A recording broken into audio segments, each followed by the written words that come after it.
ఇది ఏబీ 19కి సంబంధించి జస్ట్ ఇప్పుడే సుప్రీం కోర్టు ఒక ఆర్డర్ ఇచ్చిందనమాట.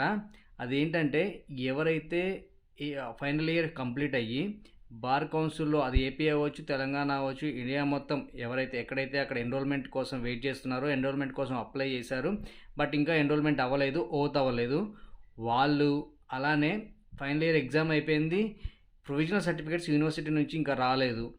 సో వాటి కోసం వెయిట్ చేస్తున్నాము.